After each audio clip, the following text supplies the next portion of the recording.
7월 4일 화요일 새벽 예배를 하나님께 드리겠습니다.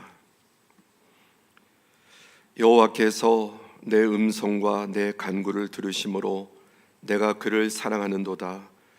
그의 귀를 내게 기울이셨으므로 내가 평생의 기로 기도하리로다. 고맙고 감사하신 하나님 아버지, 언제나 작고 연약한 우리의 음성과 간구를 들으시고 또 우리의 부르짖음에 귀를 기울이시는 주님을 찬양합니다. 우리가 주님 앞에 기도하기를 게을리하지 않게 하시고 의심하지 않게 하시고 우리의 모든 예배를 받으시며 기도를 들으시며 우리의 작은 신음소리까지 들으시고 하나님의 가장 선하신 때 아름답게 응답하실 주님을 신뢰함으로 인내의 잔을 채우게 해 주옵소서. 이 새벽에도 깨어서 하나님을 찬양하고 예배하며 하나님의 음성 듣기를 사모하는 모든 주의 백성들에게 하늘의 신령한 양식으로 채워주시고 오늘도 하나님의 말씀으로 승리하게 하시고 성령의 인도를 따라 살아가는 복된 하루가 되도록 은총을 더하여 주시옵소서. 예수님의 이름으로 기도드리옵나이다. 아멘. 오늘 우리에게 은혜 주실 하나님의 말씀은 사도행전 7장 1절부터 16절까지의 말씀입니다. 사도행전 7장 1절부터 16절까지의 말씀을 드라마 바이블과 함께 봉독하겠습니다. 제7장. 대제사장이 이르되 이것이 사실이냐? 스데반이 이르되 여러분 부영들이여 들으소서. 우리 조상 아브라함이 하란에 있기 전 메소포다미아에 있을 때 영광의 하나님이 그에게 보여 이르시되 내 고향과 친척을 떠나 내가 내게 보일 땅으로 가라 하시니 아브라함이 갈대아 사람의 땅을 떠나 하란에 거하다가 그의 아버지가 죽음에 하나님이 그를 거기서 너희 지금 사는 이 땅으로 옮기셨느니라. 그러나 여기서 발붙일 만한 땅도 유업으로 주지 아니하시고 다만 이 땅을 아직 자식도 없는 그와 그의 후손에게 소유로 주신다고 약속하셨으며 하나님이 또 이같이 말씀하시되 그 후손이 다른 땅에서 나그네가 되리니 그 땅 사람들이 종으로 삼아 400년 동안을 괴롭게 하리라 하시고 또 이르시되 종 삼는 나라를 내가 심판하리니 그 후에 그들이 나와서 이곳에서 나를 섬기리라 하시고 할례의 언약을 아브라함에게 주셨더니 그가 이삭을 낳아 여드레 만에 할례를 행하고 이삭이 야곱을 야곱이 우리 12조상을 낳으니라. 여러 조상의 요셉을 시기하여 애굽에 팔았더니 하나님이 그와 함께 계셔 그 모든 환난에서 건져내사 애굽 왕 바로 앞에서 은총과 지혜를 주시매 바로가 그를 애굽과 자기 온 집의 통치자로 세웠느니라. 그때 애굽과 가나안 온 땅에 흉년이 들어 큰 환난이 있을세. 우리 조상들이 양식이 없는지라. 야곱이 애굽에 곡식 있다는 말을 듣고 먼저 우리 조상들을 보내고 또 재차 보내매 요셉이 자기 형제들에게 알려지게 되고 또 요셉의 친족이 바로에게 드러나게 되니라. 요셉이 사람을 보내어 그의 아버지 야곱과 온 친족 75사람을 청하였더니 야곱이 애굽으로 내려가 자기와 우리 조상들이 거기서 죽고 세겜으로 옮겨져 아브라함이 세겜 하몰의 자손에게서 은으로 값주고 산 무덤에 장사되니라. 아멘. 이 아침에도 하나님의 은혜와 또 평강이 우리 모든 성도들 한 분 한 분 가득하시기를 축복합니다. 하루에 영상으로 새벽 예배 참석하는 분들이 한 200분 평균 넘게 이렇게 계신데 또 영상으로 예배하는 성도들에게도 하나님께서 은혜 주시기를 바랍니다. 오늘 사도행전 7장의 내용은 초대교회 7 집사 중에 하나였던 스데반이 성령 충만하여 스데반이 복음을 증거하고 또 스데반이 결국은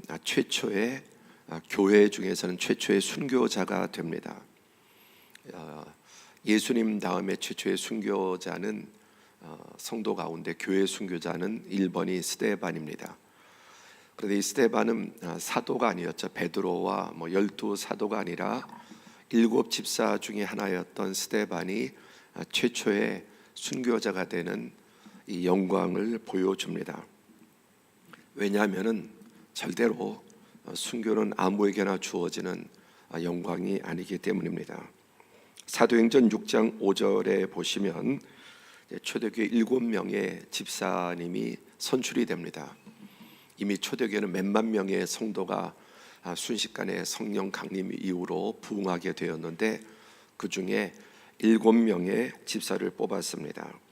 그 7명의 이름이 스데반, 빌립, 브로고노, 니가노르, 디몬, 바메나, 니골라인데 이 7명의 집사 가운데 첫 번째로 나오는 이름이 스데반입니다. 12사도의 이름도 가나다 순이 아니었죠. 베드로가 제일 먼저 언제나 나왔습니다. 마찬가지로 7명의 이 집사의 명단도 나이 순도 아니었을 것이고 그리고 또 먼저 믿은 순도 아니었을 것입니다. 더더욱 가나다 순도 아니었고요. 그러니까 최초로 스데반의 이름이 나오고 또 두 번째 빌립이 나옵니다.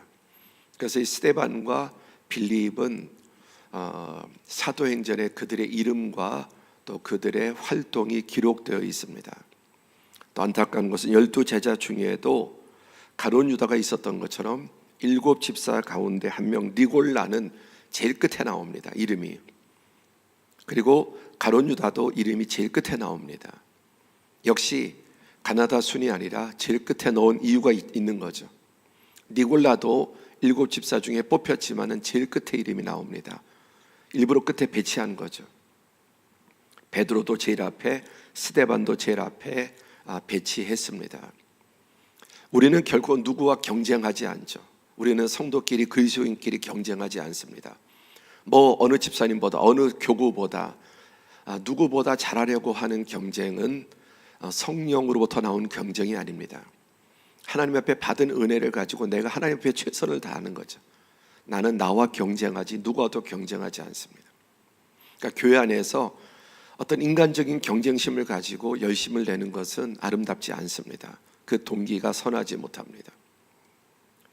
그러나 하나님은 그들의 중심을 보시고 베드로를 1번에 배치하셨고 또 스데반, 빌립을 또 7 집사 중에 1번, 2번 배치를 하셨습니다.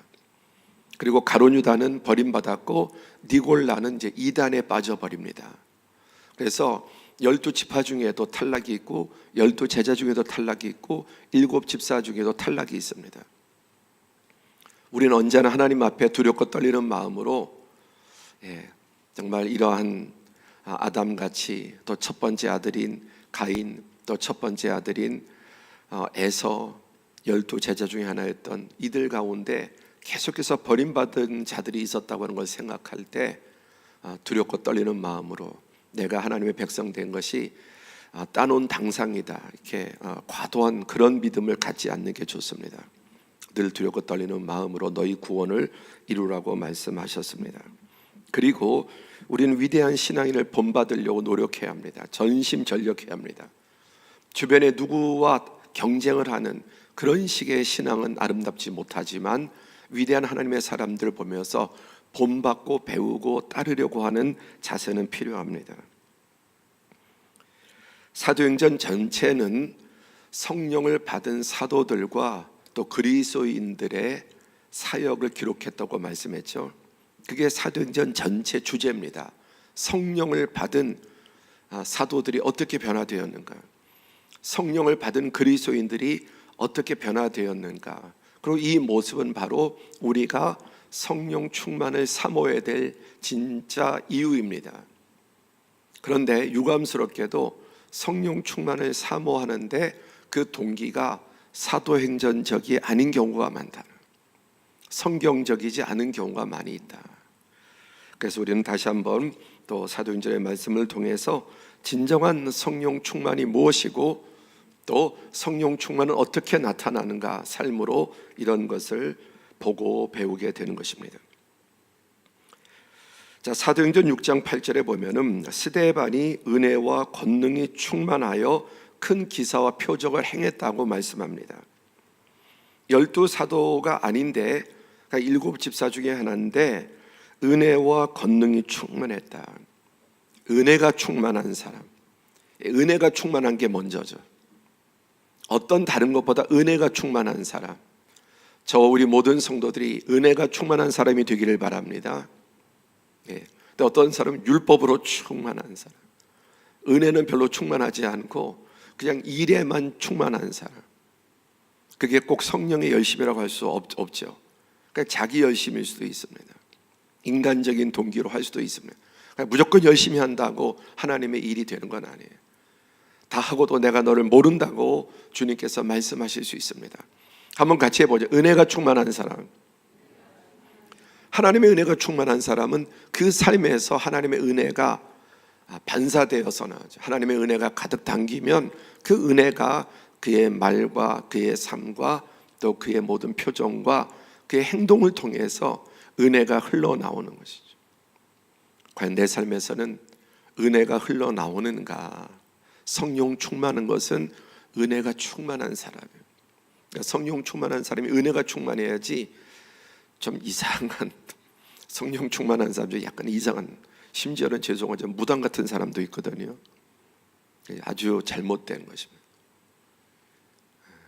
은혜가 충만한, 보기도 좋고 함께 있기도 좋고 은혜 충만한 사람은 보기도 아름답고 함께 있는 것도 아름답고 그 사람의 말도 아름답고 그 사람의 표정도 아름답고 그 사람의 삶의 향기가 나고 선한 열매 가득하고 편벽되지 아니하고 늘 은혜가 충만한 사람이 되기를 사모하시기를 바랍니다. 오늘 하루도 내 안에 은혜가 충만하면 내 주변으로 그 은혜가 흘러 들어가게 되는 거죠. 빛이 주변을 밝히듯이 향이 주변을 향기롭게 하듯이 은혜가 충만한 사람은 그가 만나는 사람, 그가 가는 곳에 그의 가정의 은혜가 충만하고 직장의 은혜가 충만하고 그가 있는 셀의 은혜가 충만하고 그냥 가시와 상처와 어떤 그런 온갖 불만 이런 것들이 충만하면 그런 게 나타날 수밖에 없죠. 그리고 또 이 스데반은 큰 기사와 표적을 민간에게, 세상에서 사람들에게 큰 기사와 표적을 행했다. 그런데 큰 기사와 표적보다 은혜가 충만했다. 그리고 권능이 충만하고, 그러니까 은혜가 충만한 사람이 기사와 능력이 나타나면은 그게 은혜스러운 겁니다. 은혜가 충만하지 않은 사람이 어떤 표정만, 능력만 나타나면은 그 능력에서 향기가 나지 않고 악취가 나게 되고 문제가 생기는, 은사 운동에 은사를 받은 분들이 주의해야 돼요. 은혜가 충만하지 않은 사람이 썼던 예언의 은사, 그럼 남의 아픈 부분, 남의 비밀을 드러내고 안 좋은 쪽으로 아주 네거티브하게 쓰임받게 되는, 은혜가 충만한 사람에게 예언의 영이 임하면은 사람을 치유하고 위로하고 격려하고 소망을 줍니다. 예언을 하더라도 이렇게 어둡게 예언을 하는 사람이 있어요. 물론 선지자로 사도로 죄도 드러내지만 자기 영이 치르지 않으면은 막 검은 안경처럼 검은 것으로 자꾸만 사람의 부정적인 것, 나쁜 것, 그래서 예언을 받은 사람이 우울하게 하고 절망하게 하고 두렵게 하고, 이 무당들이 하는 일들이거든요. 은혜 충만한 예언의 영을 받으면은 위로하고 주님의 마음을 그에게 알려주고 치료하고 격려하고 소망을 주고 정말 다시 시든 그 풀에 꽃에 물을 주듯이 살아나게 하는 것입니다. 우리도 늘 이 은혜가 충만한 하나님의 사람이 될 수 있기를 바랍니다. 그리고 이제 6장 9절 15절에 보면은 어떤 자들이 일어나 스데반과 더불어 논쟁합니다. 어떤 자들이 일어나서 스데반과 일어나서 논쟁할 때 10절에 보면은 스데반이 지혜와 성령으로 말함을 그들이 당하지 못하여, 지혜로 말한다, 성령으로 말한다. 자, 첫째가 은혜였습니다. 두 번째 스데반에 나타나는 것이 지혜였습니다. 함께 하죠. 지혜. 지혜가 재리니, 지금 지혜의 말씀 우리 잠언 듣고 있죠. 드라마 바이블로. 똑같은 말을 해도 여러분 지혜롭게 하는 말, 그리고 어리석게 말할 수 있습니다. 어리석게 말하면 상처를 주고, 어리석게 말하면 사람을 낙심시키고, 어리석게 말하면 자꾸만 갈등이 생깁니다. 똑같은 문제도 지혜롭게 말하면 좋은 방면으로 해결이 되는데, 어리석게 말하면 더 나빠집니다. 그러니까 지혜가 제일이니, 지혜롭게 말하는 게 너무나 중요해요. 성령 충만하면 은혜가 충만하고 지혜가 충만해. 나는 말을 지혜롭게 하는 사람인가? 나는 아이들에게 말을 지혜롭게 하는가? 나는 남편에게 말을 지혜롭게 하는가? 나는 주변 사람들에게 말을 지혜롭게 하는가? 성령의 영은, 성령은 우리가 말을 은혜롭게 지혜롭게, 은혜로운 말이 지혜로운 말이죠. 은혜로운 말.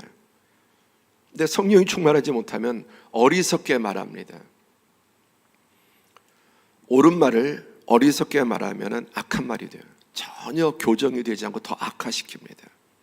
그러니까 옳은 말도 은혜로운 게 지혜로운 거예요. 그러면은 사람을 변화시키고 치유하고 또 좋게 만드세요. 근데 자녀들에게 옳은 말을 하지만 어리석게 말하고, 남편들에게 옳은 말을 하는데 어리석게 말하고, 그럼 점점 더 악화되면 더 나빠집니다. 그 상태도 나빠지고 관계도 나빠지고 다 나빠져요. 그러니까 우리가 늘 구해야 될 게 주님 은혜롭게, 지혜롭게. 함께 해보죠. 은혜롭게, 지혜롭게. 지혜가 제일이니 지혜를 구하라고 하지 않았습니까? 은혜롭게, 지혜롭게. 그러니까 당연하지는 못합니다. 바리새인 서기관들이 이 세상의 학문과 지혜를 당하지 못하니까 6장 11절에 사람들을 매수해서 모함을 합니다. 이제 사단에게 사로잡힌 사람은 거칠게 말하고, 직설적으로 말하고, 어리석게 말하고, 그래서 듣는 사람이 마음에 상처를 입고, 거기에 사단이 역사하고 끼어들고, 그리고 안 되니까 이제 악한 방식을 사용해서 이들이 사람을 매수를 합니다. 백성과 장로들과 서기관들이 충동시켜서 스데반을 잡아와서 공회, 이제 재판에 넘기게 됩니다. 그리고 거짓 증인들을 세웁니다. 이게 다 사단이야. 항상 거짓말하고 덧붙이고 말을 할 때 약하게 말하고 독하게 말하고 직설적으로 말하고 덧붙여 말하고, 이게 다 여러분 악한 영으로부터는 말투예요.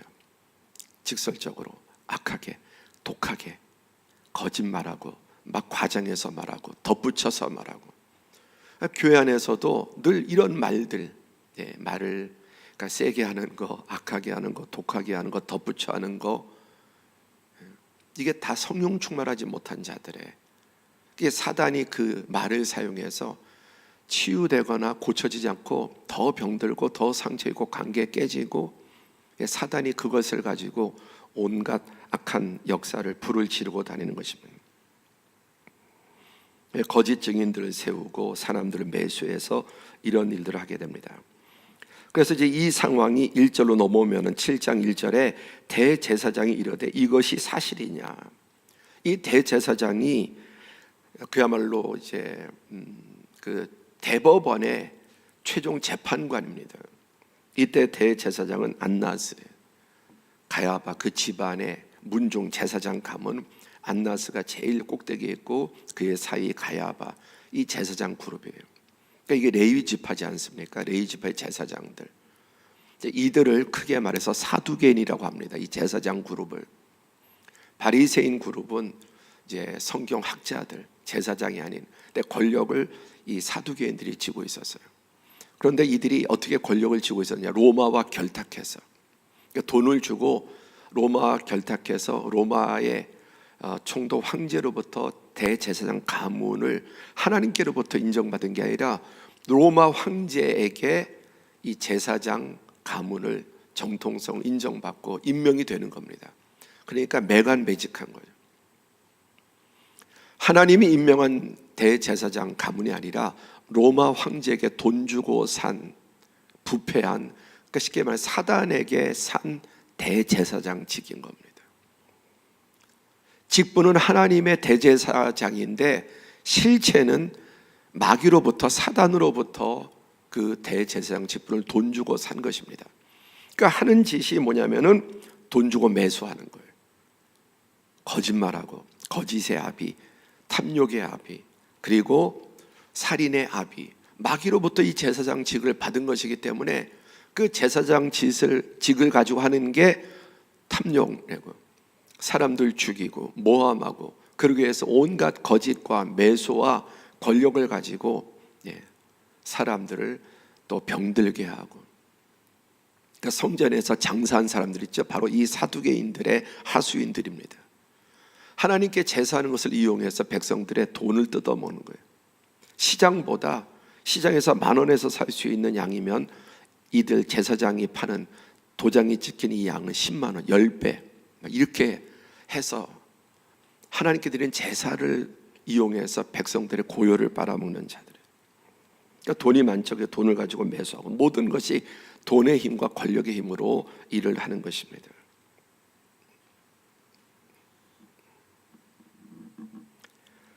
사법체계가 검사는 이 죄를 조사해서, 정말 죄를 검사하고 조사해서 이제 기소하는 거죠. 죄인이 있으면.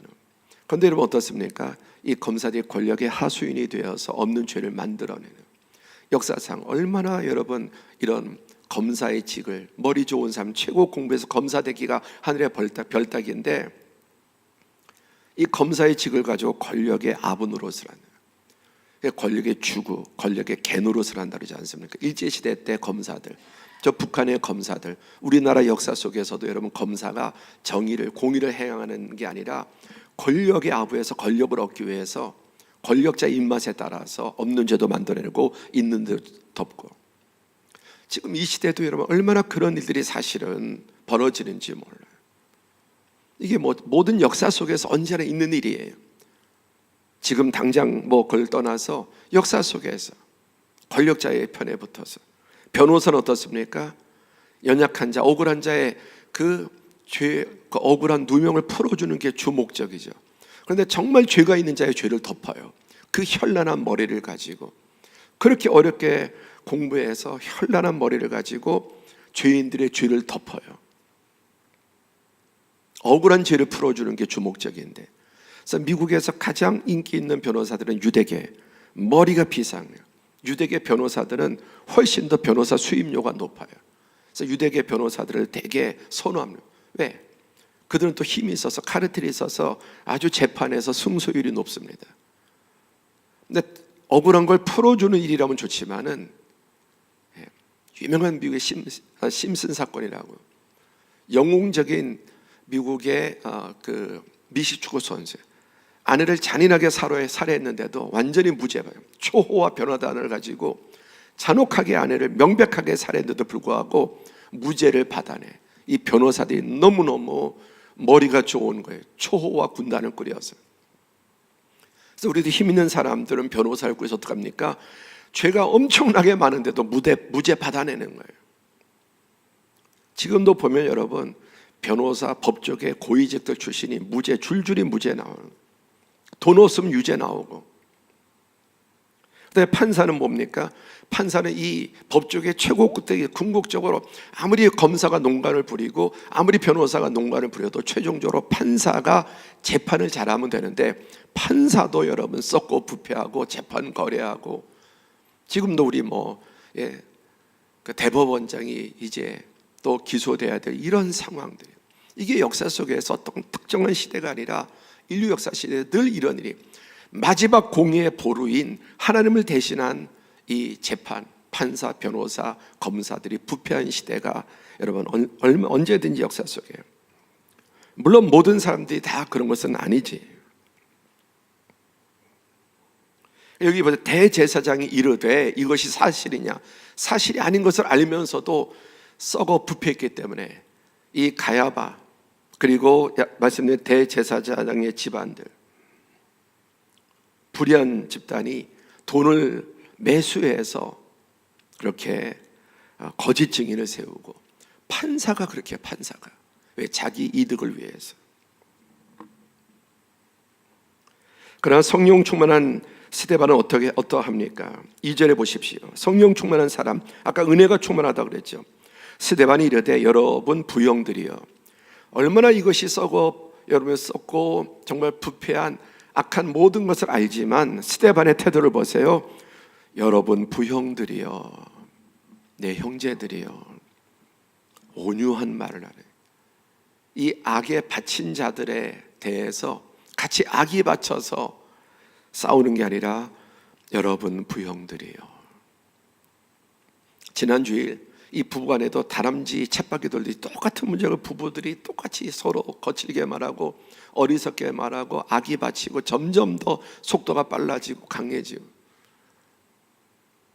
하나라도 손이 맞붙여야 소리가 나지 않습니까? 하나라도 대제사장들에게 악이 바쳐 있지만 차분하게 여러분 부형들이여 들으소서. 은혜가 충만한 사람, 악에 맞물려서 함께 돌아가지 않고 그는 성령에 의해서 자기의 그 마음을 유지하고 평화롭게, 우리가 살면서 이렇게 여러 가지 부딪히는 일들이 있을 때 은혜 충만한 사람 어떻게 되겠습니까? 목소리를 낮추고 표정을 풀고 악하고 독한 말들 꺼내지 말고 여러분 부형들이요. 오늘 하루의 삶 가운데서도 이런 일을 우리가 당한다 할지라도 여러분 은혜 충만하게 말할 수 있기를 바랍니다. 그 다음에 이제 오늘 전체가 스데반의 설교입니다. 2절부터 이어지는 55절까지 아브라함부터 모세, 애굽 출애굽, 율법, 광야, 다윗의 왕국, 선지자들, 그리고 이 모든 역사를 꿰면서 예수님을 증거하는 것입니다. 모든 역사를 꿰뚫어서 예수님을 나타내는 것입니다. 그래서 은혜롭게, 그리고 통시적으로 어떤 하나의 편견이 아니라 아브라함부터 시작해서 이스라엘 전 역사를 꿰뚫어 보니까 아브라함과 다윗의 자손 예수 그리스도의 오심, 그것을 그의 말 가운데 예수님을 증거합니다. 그러니까 성령 충만한 사람은 온유하게 되고 성령 충만한 사람은 복음을 지혜롭게 증거합니다. 왜? 성령께서 지혜를 주셔서. 그래서 할 말을 생각하는, 설교 준비해서 이렇게 전한 것이 아니라 성령이 말하게 하심에 따라서 온유하면서 통시적으로 또 전 역사를 이렇게 꿰뚫으면서 예수님을 증거하게 됩니다. 그리고 반대로 이제 정말 악령 충만한 이 제사장이지만 악한 영, 탐욕과 권력과 또 이런 시기, 질투, 명예욕에 충만한 대제사장의 모습은 어떻습니까? 백성과 장로와 서기관들을 충동시켜 와서 잡아가지고 공회에 이르러 거짓 증인들을 세우고 사람들을 매수해서 거짓의 압이 마귀에게서 나서 그들은 시기와 탐욕과 권력과 또 모든 불의로 충만해서 유일하게 마지막 정의의 보루가 되어야 될 이 재판정이 가장 부패한 곳이 산헤드린이었고 가장 부패한 자들 꼭대기의 정점에 이 대제사장이 있었던 것을 보게 됩니다. 오늘 우리는 이 스데반과 악한 재판을 보면서 여러분 어느 시대나 이런 모습들이 있는 것입니다. 오늘 우리 그리스도인들이 이 시대 가운데 정말 거룩한 성령으로 하나님의 사람이 되고 또 공의로운 사람이 되고 은혜로운 사람들이 되고 역사를 통시적으로 바라보면서 그 안에서 예수 그리스도를 바라보고 예수님을 드러내는, 그러나 은혜롭게 지혜롭게 겸손하게, 그리고 악한 이 거짓의 영, 탐욕의 영, 싸움의 영, 또 참으로 어리석은 이런 사단의 영에 우리가 사로잡혀서 말하고 행동하고 그렇게 살지 않도록 진정한 성령의 충만을 바라보고 또 이렇게 성령의 도우심으로 살아갈 수 있는 저 우리 모든 성도들이 되시기를 주님의 이름으로 축복합니다. 기도하겠습니다. 우리는 사도행전을 통해서 진정한 성령 충만이 무엇이냐 계속 말씀드리지만 은사 위주로 가면 안 됩니다. 자꾸 은사를 삼아하는 쪽으로, 그것도 올바른 은사가 아니라 인간적인 진정한 성령의 충만함, 은혜롭고 진실하고 거룩하고 겸손하고 예수님의 영으로 충만하고 예수님의 인격으로 충만하고 그 예수님을 드러내는 주님, 나에게 바로 이 예수님의 영을 부어주셔서 오늘 이 사단의 영으로 가득한 세상 가운데 지혜롭게 은혜롭게 겸손하게 예수님의 영으로 삶으로 말로 또 증거하며 살아갈 수 있도록 저는 교회 안에서도 은혜롭게 지혜롭게 사역하고 말하고 섬기는 하나님의 종들이 되게 주옵소서. 함께 기도하겠습니다. 거룩하시고 자비로우신 아버지 하나님, 은혜와 사랑을 감사합니다.